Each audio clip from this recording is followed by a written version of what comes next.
23,000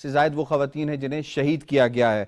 quickly میں آپ کو شامل کروں گا. شیخ عبدالمتین صاحب یہ فرمائیے گا کہ ایک دہشت کی فضا کریٹ کرنے کی کوشش کی جا رہی ہے بھارت کی قابض انتظامیہ کی جانب سے.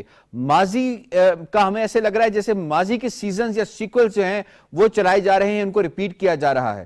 ہمیشہ وہ کہتے ہیں کہ سین مائنڈ وہ ہوتا ہے جو کہ بار بار ایک ہی کام کر کے مختلف نتیجہ اخذ کرنے کی کوشش نہ کرے. کیا ہندوستان اس وقت جو دہشت کی علامت وہاں پہ بنا ہے, وحشت پھیلانے کی کوشش کر رہا ہے, کیا کوئی اور نتیجہ کشمیری اس کو دے سکتے ہیں ماں سوائے اس کے کہ کشمیری اپنے حق سے پیچھے نہیں ہٹیں گے؟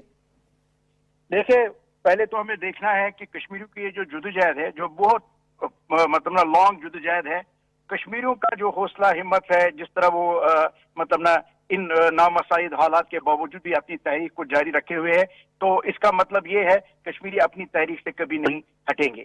اب ہمیں یہ دیکھنا ہے کہ بھارت جو یہ جو اونچے ہتھ کنڈے استعمال کرتا ہے مقبوضہ کشمیر میں مختلف طریقوں سے, پہلے ہم بھارت کو بھی یہ بتانا چاہتے ہیں کہ آپ دیکھ لیے 47 سے لے کے آج تک کیا اس کے فوج میں کمی ہوئی یا اضافہ ہوا. ابھی انہوں نے اس کے بعد جو انہوں نے 5 اگست 2019 کو جو انہوں نے یعنی ایبروگیٹ کیا ہے آرٹیکلز کو, اس کے بعد ان کو مزید فوج لانی پڑی. تو اب کشمیری جو ہے وہ یہی سمجھتے ہیں کہ یہ جو ہمارا مسئلہ ہے انشاءاللہ ہم کسی نہ کسی طریقے سے اپنے منطقی انجام تک پہنچ جائیں گے. اب بھارت جو ہے جس طرح ان کا یہ طریقہ رہا ہے مقبوضہ کشمیر کے حوالے سے, اگر ہم بھارت کو دیکھیں گے جو اس کا یہ لبادہ اوڑھا ہوا ہے ڈیموکریٹک کا, سیکولر کا, پیس کا, یہ تو پہلے ہی اب وہ واجگار ہوا ہے کہ ایسی کوئی بات نہیں ہے.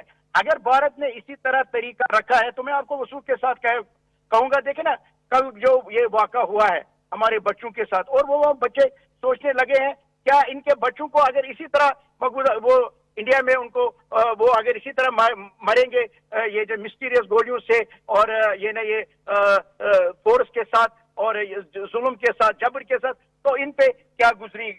بالکل صحیح ہے. بہت کوئکلی بتائیے گا, خرم پرویز کے حوالے سے اس وقت دنیا نے جتنی اویئرنیس اور جتنا زیادہ پریشر بلڈ کیا ہے, کیا ہندوستان کے لیے اب ممکن ہوگا کہ وہ جھوٹی دفعات کے تحت خرم پرویز کو پابندی سے حاصل کر سکے؟ دیکھیے, خرم پرویز کی گرفتاری کا مقصد جو ہے نا, اصل میں بھارت اپنی گناہوں پہ پردہ ڈالنا چاہتا ہے, لیکن جب اس کی گرفتاری ہوئی تو دنیا میں ایک گونج اٹھی اس گرفتاری کے خلاف. یو این والوں نے ایک زبردست جملہ کہا, انہوں نے انڈیا کو کہا Khurram Parvez is not a terrorist, he is a human rights activist. یہی بات اگر آپ کشمیری عوام سے پوچھیں گے نا, آپ ان سے کہیں گے کہ ٹیررسٹ کون ہے جن کو بھارت مارتا ہے کشمیر کے اندر ٹیررزم کے نام پہ, یا جو مارنے والے, وہ فٹ بولیں گے جو مرتے ہیں مقبوضہ کشمیر کے اندر وہ ہمارے ہیرو ہے, اور جو دہشت گرد ہے وہ بھارت کی فوج ہے یہاں پہ جن کی 10 لاکھ تعداد ہے. آپ مجھے اجازت دیجیے گا ایک بات مزید اس میں ایڈ کرنے کی. یہ 10 لاکھ فوج جو ہے اس میں بیشتر ان لوگوں کی تعداد ہے جن کا جنم بھارت کی پٹریوں پہ ہوتا ہے, یعنی they are totally unaware about their biological fathers. یہ کوئی گالی نہیں ہے لیکن یہ فیکٹ ہے. اور جب یہی لوگ وہاں پہ مظالم ڈالتے ہیں کشمیر کے اندر, جب ان کو وہاں ڈیلیبریٹلی انہی لوگوں کو چن چن کر کے بیچ دیا جاتا ہے مقبوضہ کشمیر کے اندر, تو ان کے سامنے کسی کو مارنا, کسی خاتون پہ ہاتھ اٹھانا کوئی ایشو نہیں, کسی کے ساتھ زیادتی کرنا. بالکل آپ نے خواتین کا ذکر کیا, اور یہی وجہ ہے کہ اس ظلم و ستم کا جو سب سے زیادہ متاثر طبقہ ہے وہ ہماری خواتین. ٹھیک, بہت شکریہ آپ کا حسن بنا صاحب, عتیق الرسول صاحب, شیخ عبدالمتین صاحب, تینوں مہمانوں کا. آپ نے ڈیٹیل کے ساتھ اس کے حوالے بتایا کہ کتنے مظالم جو ہے بھارت ڈھا رہا ہے. ڈو یو ریممبر کنن اینڈ پوشپورا, اس کتاب کو آپ پڑھ لیں, آپ کو اندازہ ہو جائے گا کہ کتنا ظلم یہ بھارت کی قابض انتظامیہ, بھارت کی جوڈیشری اور بھارت کی یہ فوج جو ظالم فوج ہے اس نے مقبوضہ کشمیر میں ڈھایا ہے. لیکن کشمیری اپنی نسل و لائن سے پیچھے ہٹنے کے نہیں ہیں. پروگرام کشمیر میگزین سے اتنا. یاسر رحمان کو دیجیے اجازت.